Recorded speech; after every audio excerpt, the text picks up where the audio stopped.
नमस्कार, मैं हूं आपके साथ सुमित गुप्ता। 2019 के महाभारत में आपका स्वागत है। बुलेटिन में बात करेंगे दूसरे चरण में दिग्गजों के नामांकन की, चर्चा करेंगे कांग्रेस के किसान कार्ड की और बताएंगे कि क्या है मरुधरा की बेकार सियासत। साथ ही नजर रहेगी हर चुनावी हलचल पर, लेकिन पहले चुनावी सुर्खियां।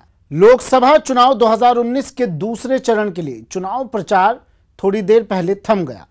13 राज्यों की 97 सीटों पर 18 अप्रैल को वोट डाले जाएंगे।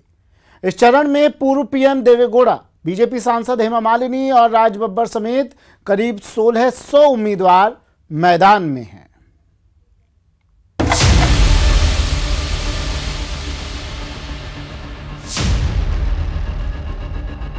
महासमर 2019 के दूसरे चरण के लिए प्रचार थम गया है। इस चरण के लिए 18 अप्रैल को वोट डाले जाएंगे। दूसरे चरण में 13 राज्यों की 97 सीटों पर वोटिंग होगी, जिनमें से यूपी की 8 महत्वपूर्ण सीटें भी शामिल हैं। यूपी की जिन सीटों पर 18 अप्रैल को वोटिंग होगी उनमें शामिल हैं नगीना, अमरोहा, बुलंदशहर, अलीगढ़, हाथरस, मथुरा, आगरा और फतेहपुर सीकरी। इसके अलावा बिहार की 5 सीटों पर भी इसी दिन वोट डाले जाएंगे। दूसरे चरण में छत्तीसगढ़ और पश्चिम बंगाल की 3-3 सीटों, साथ ही ओडिशा और असम की 5-5 सीटें, कर्नाटक की 14 और महाराष्ट्र की 10 सीटों पर भी वोट डाले जाएंगे। वहीं जम्मू कश्मीर की 2 सीट के साथ ही तमिलनाडु की सभी 39 सीटों पर भी 18 अप्रैल को वोट डाले जाएंगे। दूसरे चरण में चुनाव वाली 97 सीटों पर कुल 1635 उम्मीदवार चुनावी मैदान में हैं। आपको बता दें कि दूसरे चरण में जिन दिग्गज उम्मीदवारों की किस्मत दांव पर है उनमें शामिल हैं पूर्व प्रधानमंत्री एचडी देवेगौड़ा,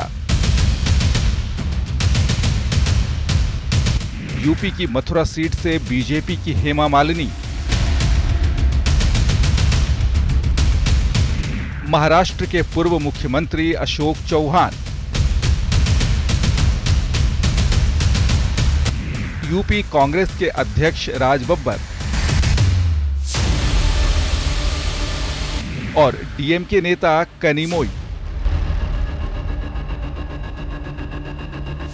आपको बता दें कि पहले चरण में 11 अप्रैल को हुए चुनाव में 20 राज्यों की 91 सीटों पर मतदान हो चुका है। लोकसभा चुनाव 7 चरणों में संपन्न होगा, जबकि 23 मई को परिणाम आएंगे। Bureau report, news 18 network. वहीं राजस्थान में दूसरे चरण के चुनाव के लिए नामांकन की प्रक्रिया जारी है। आज बीजेपी और कांग्रेस के कई दिग्गजों ने पर्चा दाखिल किया, लेकिन खास बात यह है कि नामांकन के साथ ही नेताजी ने जीत के दावे भी कर दिए। इंसान एक बार तीसरी बार चुनाव लड़ रहा है और एक राष्ट्रीय पार्टी से एक जगह का टिकट लेकर के आ रहा है। मुझे नहीं लगता कि इस सवाल का जवाब देना यहाँ पर कोई कारण बनेगा कि मतलब इस तरीके की कोई बात होगी। अब रही बात कि जो ये आरोप लगा रहे हैं, क्योंकि कोई वास्तविक आरोप तो है नहीं। जब उनसे पूछते हैं काम क्या करे, बोले मैंने संघर्ष किया।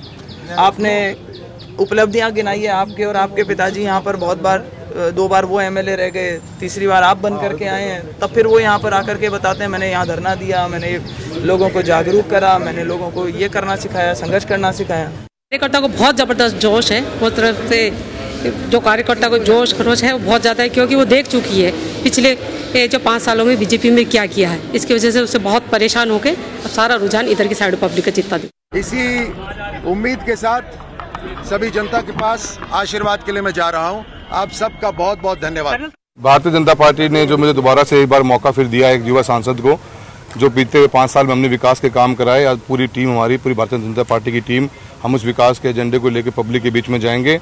और जिस तरह के नेशनल इलेक्शन है, राष्ट्र का इलेक्शन है, और हमारे मोदी जी सरकार के द्वारा जो बीते 5 साल में काम है, जो हमने एक शासन दिया है, उस शासन को लेकर जनता के बीच में जाके दोबारा से हम अपनी पार्टी के लिए पूरी टीम एक साथ काम करेगी और दोबारा मोदी जी देश का प्रधानमंत्री बनाया जाएगा।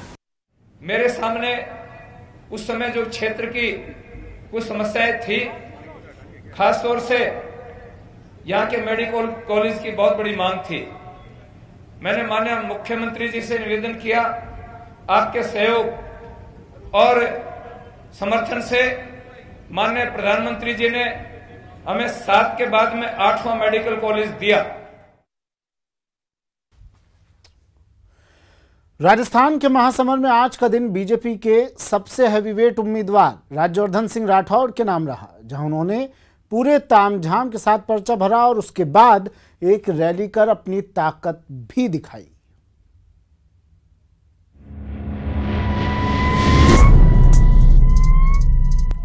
नॉमिनेशन से पहले मोती डूंगरी मंदिर में दर्शन,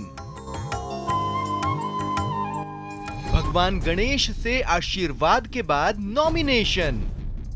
नॉमिनेशन के दौरान बाबा रामदेव का अनुलोम विलोम, ओलंपियन राज्यवर्धन राठौड़ के लिए मैदान में दिग्गज। हैवीवेट उम्मीदवार जब पर्चा भरने उतरते हैं तो सियासी माहौल इससे अलहदा नजर नहीं आता। पार्टी कार्यकर्ताओं का उत्साह चरम पर होता है और समर्थकों का रैला सड़क पर इस कदर उतर आता है। ओलंपियन और सेना के अधिकारी रह चुके मौजूदा सांसद और केंद्रीय मंत्री राज्यवर्धन सिंह राठौड़ के नॉमिनेशन के दौरान भी बीजेपी की प्रदेश इकाई ने अपनी पूरी ताकत झोंक दी थी। राज्यवर्धन सिंह राठौड़ के नॉमिनेशन के मौके को जहां प्रदेश के कद्दावर नेताओं के साथ साथ योग गुरु बाबा रामदेव ने यादगार बनाया, वहीं नॉमिनेशन के बाद आयोजित रैली को बीजेपी के आला नेताओं ने अपने भाषणों से जानदार बना दिया। राज्यवर्धन सिंह राठौड़ के लिए आयोजित इस रैली की तमाम बातें बताएंगे आपको। पहले नॉमिनेशन के दौरान बाबा रामदेव का ये अनुलोम विलोम तो देख लीजिए।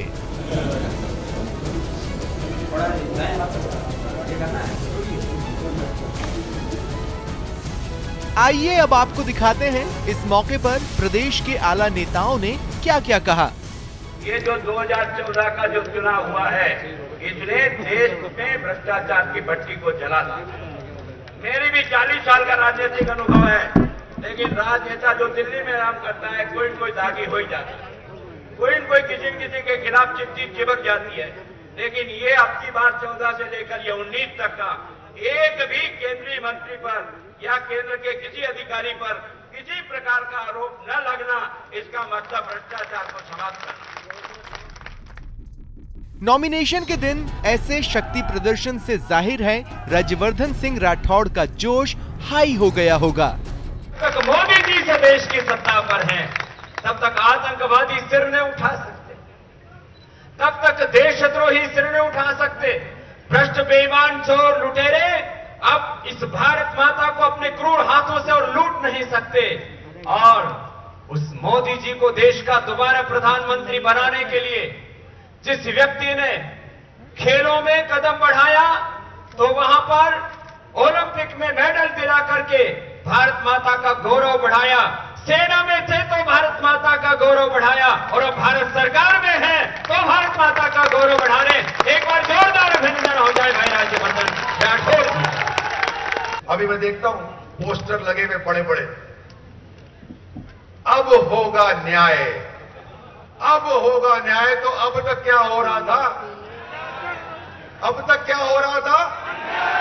अब तक क्या हो रहा था? अब इस अन्याय की सजा मिलेगी। अब तो सजा का टाइम है। इस बार कोर्ट कचहरी नहीं जाएंगे, इस बार पिछले अन्याय के लिए कोर्ट कचहरी नहीं जाएंगे, हम जाएंगे हर बूथ पर और वहां जनता करेगी न्याय। अपने बयानों से राज्यवर्धन सिंह राठौड़ तो कॉन्फिडेंट नजर आते हैं।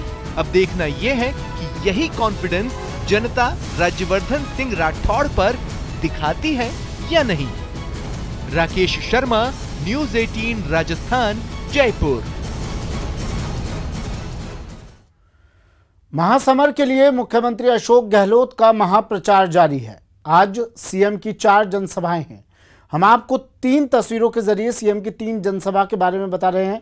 सीएम अशोक गहलोत की पहली जनसभा पाली के बावड़ी में हुई।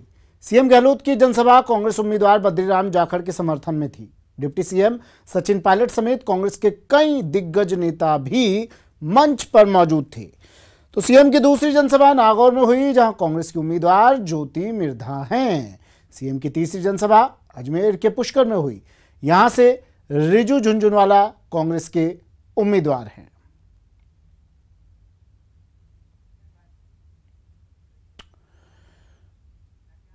तो 4 जनसभाएं सीएम की आज प्रस्तावित थी, 3 हो चुकी है, लेकिन बड़ी खबर अब इस वक्त की आ रही है कि दौसा में होने वाली मुख्यमंत्री की सभा को निरस्त कर दिया है। खराब मौसम के कारण सीएम की सभा को निरस्त कर दिया है। खबर हमने आपको कुछ देर पहले बताई थी, तस्वीरें भी दिखाई थी हमने। आंधी से सभा के पांडाल उड़ गए और इस खराब मौसम की वजह से अब सीएम की सभा को स्थगित कर दिया है। प्रत्याशी सविता मीणा के समर्थन में ये सभा यहां पर रखी गई थी, लेकिन अब खराब मौसम की वजह से इस सभा को स्थगित कर दिया गया है।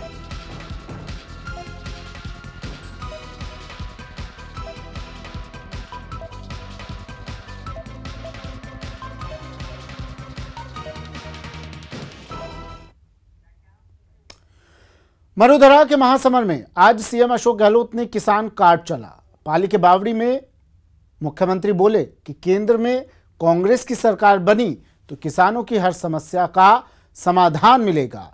अलग बजट कांग्रेस सरकार लाएगी तो बीजेपी पर सीएम और डिप्टी सीएम ने करारा तंज भी कसा। सचिन पायलट ने कहा कि राष्ट्रवाद का सर्टिफिकेट बांटने का अधिकार बीजेपी को किसने दिया।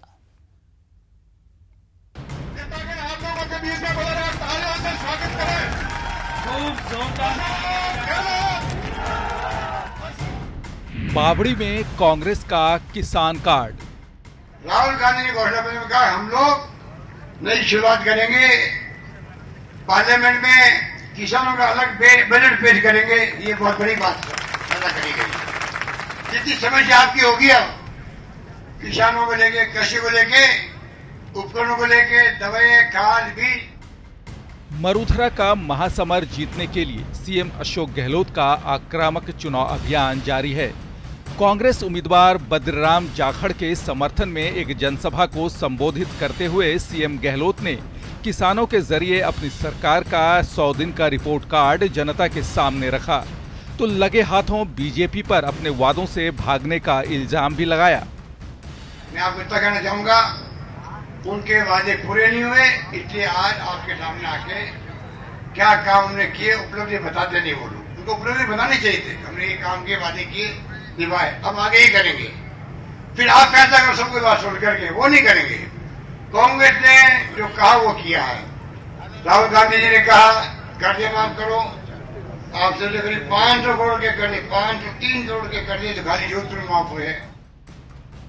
सीएम गहलोत बोले 5 साल पहले जनता से जो वादे हुए उसमें कोई भी मोदी सरकार पूरा नहीं कर पाई, लेकिन बीजेपी के सभी नेता सिर्फ पीएम मोदी के नारे लगाते हैं। लेकिन जनता अब बीजेपी के इस खेल को समझ चुकी है। मोदी जी का जो पहले 5 साल पहले जो था मोदी मोदी मोदी मोदी की जनता, अब सब बंद हो चुका है, क्योंकि उनकी जुमलेबाजी जनता को। वहीं यूपी के सीएम योगी आदित्यनाथ के बहाने डिप्टी सीएम सचिन पायलट ने बीजेपी पर करारा हमला बोला। पायलट बोले कि बीजेपी नेताओं को राष्ट्रवाद का सर्टिफिकेट बांटने का अधिकार किसने दिया। जिम्मेदारी से जवाब देने को कोई तैयार नहीं है। उत्तर प्रदेश के मुख्यमंत्री योगी आदित्यनाथ जी ने क्या भाषण दिए, उन्होंने ऐसे शब्द बोले कि निर्वाचन आयोग ने उनको दंडित किया है कि 3 दिन तक आप प्रचार नहीं कर सकते। और भाजपा के नेताओं से, भाजपा की सरकार से कोई सवाल पूछ ले कि किसान आत्महत्या क्यों कर रहे हैं देश में, पिछले 45 साल में इतनी बेरोजगारी नहीं रही जितनी आज है, ये सवाल आप भाजपा से पूछ लो तो कहते हैं आप राष्ट्र विरोधी हो, आप देशद्रोही हो। ये राष्ट्रवाद की परिभाषा बनाने का काम भाजपा के जिम्मे किसने किया है। बीजेपी पर तंज कसते हुए पायलट बोले कि बीजेपी ने कांग्रेस मुक्त भारत का नारा दिया, लेकिन जनता ने राजस्थान समेत 3 बड़े राज्यों में कांग्रेस की सरकार बनाकर उनकी सोच को खारिज कर दिया। भाजपा बोलती है कि कांग्रेस मुक्त बना दो, क्यों बना दे? कांग्रेस ने 3 राज्यों में चुनाव जीते हैं, मध्य प्रदेश में, छत्तीसगढ़ में और राजस्थान में। ये जनता ने करारा जवाब दिया है मोदी साहब को और अमित शाह जी को। अमित शाह साहब बोलते हैं कि जनता हमको एक बार वोट और डाल दे, फिर 50 साल तक राज करेंगे। अरे भाई, आपका लोकतंत्र में विश्वास नहीं है। आपको बता दें कि मिशन 25 के तहत कांग्रेस ने सूबे में 400 के करीब छोटी बड़ी जनसभा का प्लान तैयार किया है, जहां सीएम अशोक गहलोत और सचिन पायलट लगातार जनसभा कर रहे हैं। वहीं कांग्रेस अध्यक्ष राहुल गांधी 23 अप्रैल को राजस्थान का दौरा करेंगे। राहुल गांधी बांसवाड़ा में जनसभा को संबोधित भी करेंगे। राजस्थान में राहुल गांधी की 8 से 9 जनसभा हो सकती है। ब्यूरो रिपोर्ट के साथ गोवर्धन चौधरी, न्यूज 18 राजस्थान। मिशन 25 में जुटी कांग्रेस अपना खेमा मजबूत करने में जुटी है। लोकसभा चुनाव से पहले कई दलों के नेता कांग्रेस की सदस्यता ले रहे हैं, तो विधानसभा चुनाव के दौरान बागी हुए कांग्रेस नेताओं के लिए भी अब पार्टी ने दरवाजे खोल दिए हैं। अब तक करीब 40 बागी कांग्रेसी नेताओं की घर वापसी भी हो चुकी है।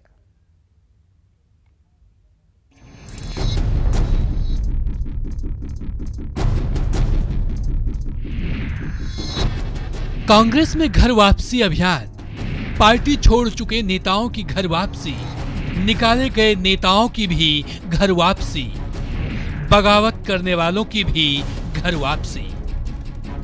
महासमर में कांग्रेस हर उस नेता को साधने में लगी है जिसकी वजह से पार्टी को फायदा हो सकता है या फिर जो पार्टी को नुकसान पहुंचाने की स्थिति में है। इस कोशिश में सबसे ज्यादा फोकस पार्टी से निकाले गए या फिर बगावत करने वाले उन 70 नेताओं पर है जो विधानसभा चुनाव के दौरान से ही पार्टी से दूर हैं। अब तक घर वापसी अभियान के जरिए पार्टी से बाहर हुए 70 में से 40 नेताओं की घर वापसी हो चुकी है।